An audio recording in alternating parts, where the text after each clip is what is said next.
On a drizzly June morning in 1982, the silhouette of a man was seen hanging, partly submerged in the River Thames, from the underside of Blackfriars Bridge, right in the heart of London's busy financial district.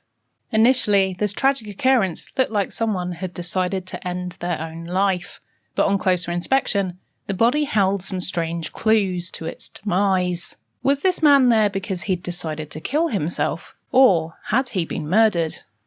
Grab a pen and a notebook and a bottle of detangling conditioner, because this one is about to get as entangled as they get. Today on Macabre London, we uncover the story of Roberto Calvi, God's banker.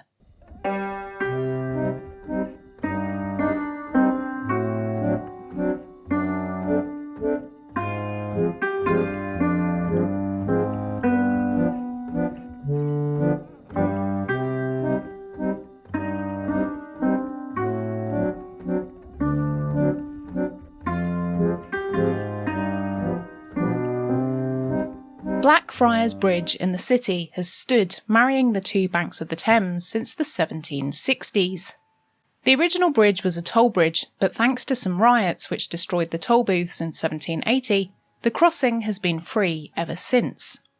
The incarnation of the bridge, which stands today, was finished in 1869 and coincided with the building and renovation of many of London's original bridges, which were in danger of collapse with their increased usage, and also their poor construction using inferior materials, but during the Industrial Revolution, London was only as strong as its bridges. If materials couldn't be moved across them, then things couldn't be built, and as such, the sturdy bridge became a staple of the Thames vista. However, I doubt when these feats of engineering were built that anyone ever envisioned their strength would be used to reliably hang a body from. On June the 18th, 1982, a postal worker was on his way to work when he discovered a corpse hanging from Blackfriars Bridge.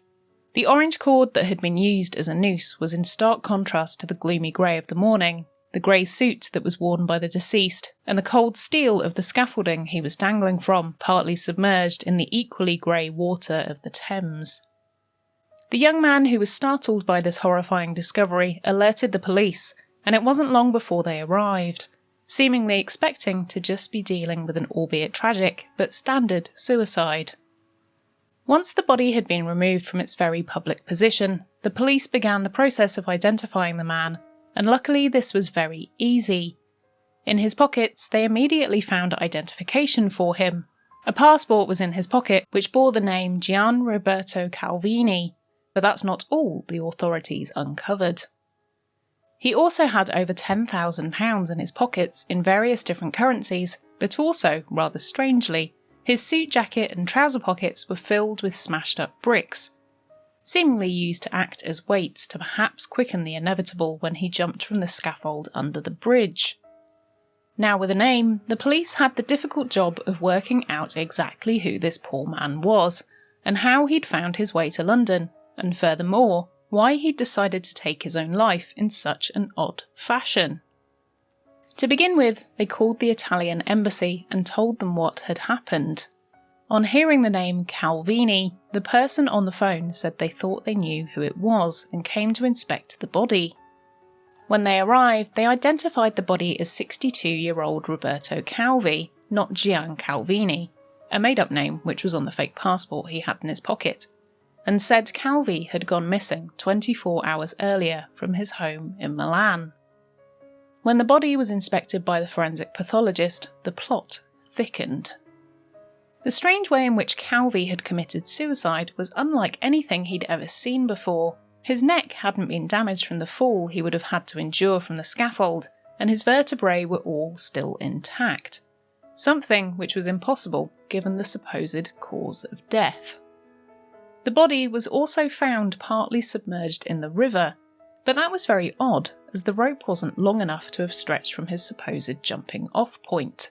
The marks that were also found on his neck didn't quite match up with the cause of death. The strange way in which Calvi had supposedly committed suicide was unlike anything the pathologist had ever seen before, and as such, he raised the alarm with the authorities, saying that he suspected Calvi was murdered. But this fell on deaf ears.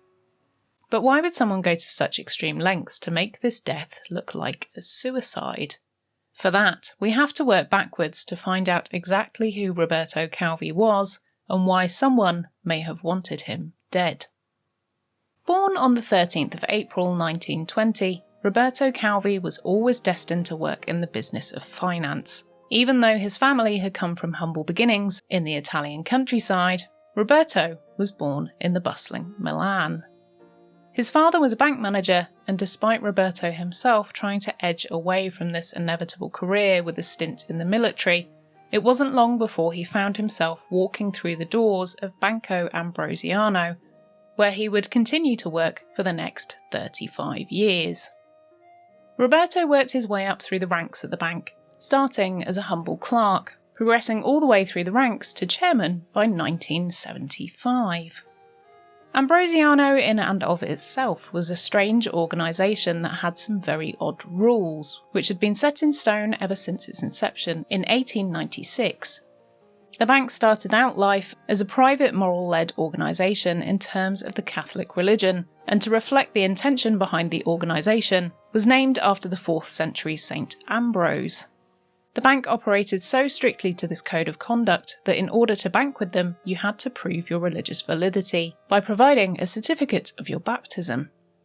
With such a strong moral compass, the bank became the place for priests and other religious officials to rest their money in their accounts, and with that became known as God's Bank, and the workers God's bankers, particularly Calvi, who was the head honcho. With such a strong link to religion, it was only a matter of time before the inextricable link between money, religion, and the politics which governed Italy were going to take hold of the bank, and so began the weaving of a web which would ultimately lead to Calvi's death. In the 1970s, Calvi's business relationships extended to the Vatican Bank, and as such he became friendly with his equivalent there, Paul Marcinkus. Marcinkus was the antithesis of Calvi.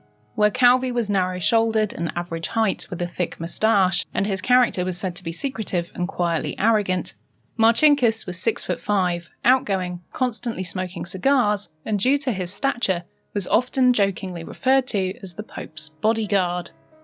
However, the bodyguard did step into action when in 1970, on a trip to the Philippines, someone tried to assassinate the Pope by stabbing him, but Marcinkus stepped in to save him, throwing the attacker out of the way.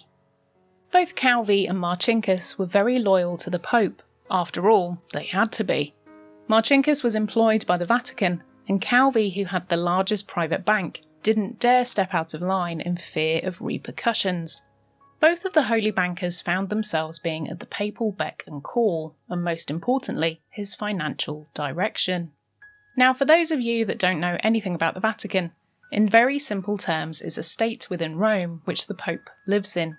It has a border of around 2 miles and it's protected 24/7 by an army of Swiss guards. It has a population of around 1,000 people. But interestingly, no one has ever been born there due to its lack of hospital, and probably due to the fact at the last count only 32 women lived inside its walls, so it's essentially a country filled with celibate men. It also has its own TV channels, postal service, passports, radio station, and even a football team. It also happens to be a state where you're not allowed to vote. The Pope is elected by the College of Cardinals, and guess what? Women aren't allowed to join that group, so it's one of the last places in the world where women don't have the vote. But neither do the men really, apart from a select few. Anyway, back to the banks. Marcinkus had been in talks with the Pope about how the church could grow and expand across the world, and asked if he could be of use with his banking skills. And as a matter of fact, the Pope had just been approached by the Pope of Poland, who was in some financial difficulty. The expansion of the church was the ultimate goal, but Poland needed monetary help in order to grow. Marcinkus asked Calvi if he could help by passing money through the Vatican Bank and paying them a higher interest rate, which the Vatican Bank could then use to give money to Poland amongst other projects they wanted to pay for. Ostensibly, this was money laundering and fraud. Marcinkus and Calvi knew if they moved money around both of their respective banks, they were away from the consequences the Italian government could place upon them, and as such would be able to continue to build their cash piles without being scrutinised, or more importantly taxed upon it. as moving money in the name of religion wouldn't be questioned. This ruse went undiscovered for quite some time, or at least people were kept silent enough with payoffs to not blab about the illegal activities. But after the Vatican Bank sidled into a deal with another Italian bank who they then forcibly liquidated, Calvi found himself caught in the crossfire. The owner of the liquidated bank asked Calvi for a bailout to save his banks, but due to his involvement with the Vatican Bank and Marcinkus, Calvi couldn't help him. Spited and now penniless, the owner of the liquidated bank decided to slyly place some banners in the centre of Milan, which called out Calvi's shady behaviours. With the mounting pressure placed upon him, Calvi was at a breaking point. He was now under threat from Marcinkus and the Vatican Bank, as if he was to reveal their involvement in the various plots they had amassed, the whole web of deceit would be blown wide open, and the church would be ruined. Alongside all of the tax evasion and other money laundering, there was also the church's involvement with Poland. Both the Italian and Polish Pope were anti-communist, and the general funding which the both banks had been providing definitely played a part in the political persuasions and power it held, and also contributed to the fall of communism in Poland and Eastern Europe as a whole later on down the line. However, with Calvi now being on trial for his financial crimes, he was starting to wonder when he might receive his pardon from the Pope, but the day never came, as if it did, the church would be basically telling the world they were just as guilty as Calvi. Roberto was given a suspended sentence of 4 years and only served a short time in prison, during which time he half-heartedly attempted suicide, but he was also fined almost £14 million for his unauthorised transfers, which reached in excess of 19 million. Despite this, Calvi was actually allowed to keep his position at the bank and return to work after his short stint in prison. But this was only the tip of the iceberg. In total, Calvi and the Vatican were instrumental in embezzling over 550 million in total from their banks, but that was still something that only Calvi knew the full extent of. Calvi had the bargaining chips, and it was now up to the church and the secret societies they employed to either reward him for his silence or to remove him from the equation. Growing more and more disillusioned with his sacrifice to save the church without any reward and with his bank on the brink of collapse, Calvi now knew that he had been scapegoated by the Vatican. As a last-ditch attempt, Calvi wrote directly to the Pope. His letter explained how, if he didn't receive help for his failing bank, he would blow the whole corruption ring wide open, which didn't just include the church. It also covered a multitude of authority figures from the world of politics and would also reveal the links they held with the darker mafia. However, his letter was met with radio silence, but we can only imagine that the threat didn't go unnoticed. In the failing months of Calvi's bank, he fell in with a rough crowd. He befriended supposed businessmen who had one foot either side of the legal line. They also had links to the mafia. Calvi tried to garner support and protection from these dangerous individuals in his fight against the church, but all this did was drag him into even more problems. As little did he know, these individuals were also being paid to keep an eye on him, to make sure he didn't talk too much about his dodgy dealings. Flavio Carboni became Calvi's right-hand man and vowed to help him overcome his financial difficulties as he was well connected, and reassured him that he had nothing to be worried about. In order to escape the building pressure in Italy, Roberto had a plan which could potentially solve his problems. If he could get to Switzerland, where he had stashed some money, he could return back to Italy to bail out his bank. Calvi couldn't travel out of Italy without being noticed, so in order to go undercover, he asked one of his new dodgy friends to get him a fake passport, and he left with Carboni, his supposed protector. He also decided, in an act of disguise, to shave off his moustache so he was less recognisable. But upon his person, he carried a briefcase which held all the documents which would implicate those that had been caught up in the dodgy dealings in Italy. The pair began to drive to Switzerland, but when they were almost there, Carboni, for some unknown reason, persuaded Calvi to abandon the plan and head to London. Carboni told Calvi he had a much better chance of securing the money from investors there, as opposed to potentially being caught on their way back from Switzerland with millions stuffed in the boot of the car. Meanwhile, things were starting to collapse back in Milan. At the Bank of Ambrosiano, Calvi's disappearance hadn't gone unnoticed. The board of the bank voted for voluntary insolvency, and Calvi was fired in his absence. Upon hearing the news, Calvi's secretary, who had worked with him for the whole time he was the chairman, apparently committed suicide by throwing herself from the window in her office, leaving a note behind blaming Calvi for the bank's insolvency and her death as a result, perhaps scared she would be implicated for her involvement in the shady operations, or perhaps she knew too much and was pushed.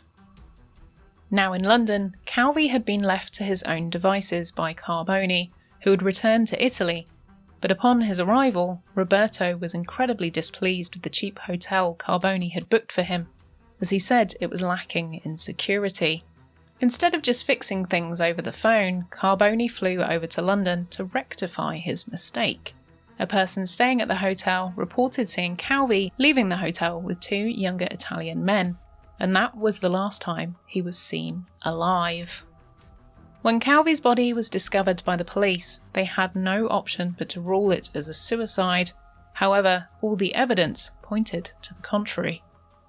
The fact the suicide had happened in London made it separated from the events in Milan, which already made it very difficult to investigate the case fully. Also, when Calvi was in prison, he had made a failed attempt to take his own life, which only helped to solidify the ruling of suicide. But Calvi's family knew the truth, or at least had big suspicions around what had happened to him. The family fought to overrule the suicide verdict and managed to get it overturned by the end of 1983. But it wouldn't be until 2002 that the evidence was proven this was the case. Calvi's body was exhumed in order for forensics to properly check him over, and with the posthumous inspection, a theory was delivered by the forensic pathologist. Calvi had been told he would be moved out of London by boat, and so he willingly went with the 2 Italians that arrived at his hotel. Once he was in the boat, one of the men garroted him and tied a noose around his neck before they stopped by the scaffolding and used the noose to pull him up onto it. They then left him dangling in the water, where he either passed away or he was already dead when he was strung up. With a verdict of murder, this at least gave the family some peace, but there was still no responsible party that owned up to Calvi's death. Furthermore, the briefcase that contained all those valuable and incriminating documents Calvi had with him in London also happened to just disappear. With Roberto threatening to out the whole of Italy's elite, it was no wonder he was made a mark and taken out. Supposedly those in positions of power paid the mafia to silence him in order to save their own skins. After all, with Calvi dead, the bank liquidated and the documents destroyed, there was no evidence left which would incriminate the other involved parties. The game was over. It wasn't until 2003, 21 years later after the murder, that the Calvi family received any kind of justice. Even though they'd effectively been told Roberto was murdered, no one up until this point was sentenced for the crime.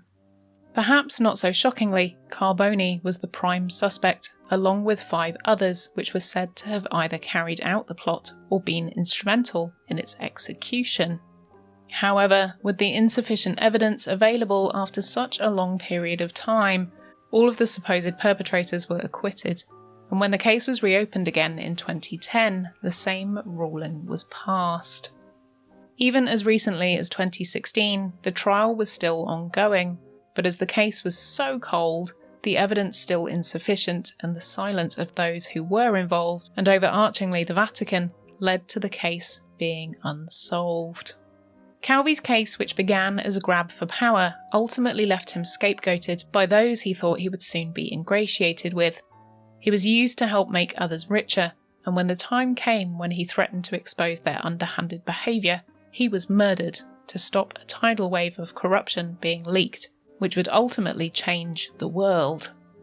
At one point, Calvi was perhaps the most powerful man in the whole of Italy. but ultimately he would never be more powerful than God.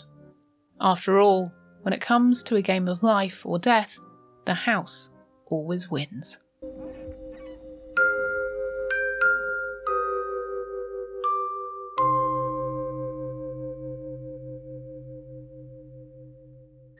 Phew, that was quite the tricky one to keep up with, wasn't it?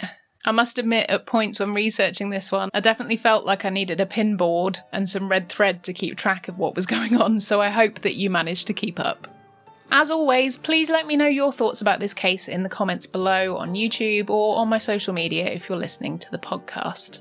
If you'd like to help me make more of these, then please consider becoming a patron, like our executive Patreon producers Sam, Barry, Sarah and Veronica, and all of our other patrons too. And thank you as well if you've given a one-off donation recently. There's been quite a few of you and, you keep on popping out the woodwork. And it's just so nice to know that you're supporting the show and you want to see more. So thanks very much for that. You can help support the show on Patreon from as little as $1 a month, and $5 tiers and up get access to exclusive content over there. Like the next episode of Weird Things I Find in Old Newspapers, which will be going up there in a few days. So sign up now if you'd like to get involved in that, and you'll also get some tangible goodies sent through the post too. Also, if you're new here and you've stuck all the way around to this point, then please do me a huge favour by subscribing, as it'd be great to have you join the Ghoul Gang. Thanks for joining me for another macabre tale from London's past. I've been Nikki Druce, and I'll see you ghouls next time. Good afternoon and welcome to the 5th annual presentation of the Golden Cleric. Every year, the Catholic Church gives an award to a priest for outstanding achievement. This year's winner is someone who's overcome controversy in the past when rumors of financial irregularities threatened his career in the future. No! But following a thorough investigation, no formal charges were ever made against him. Money was just resting in my account.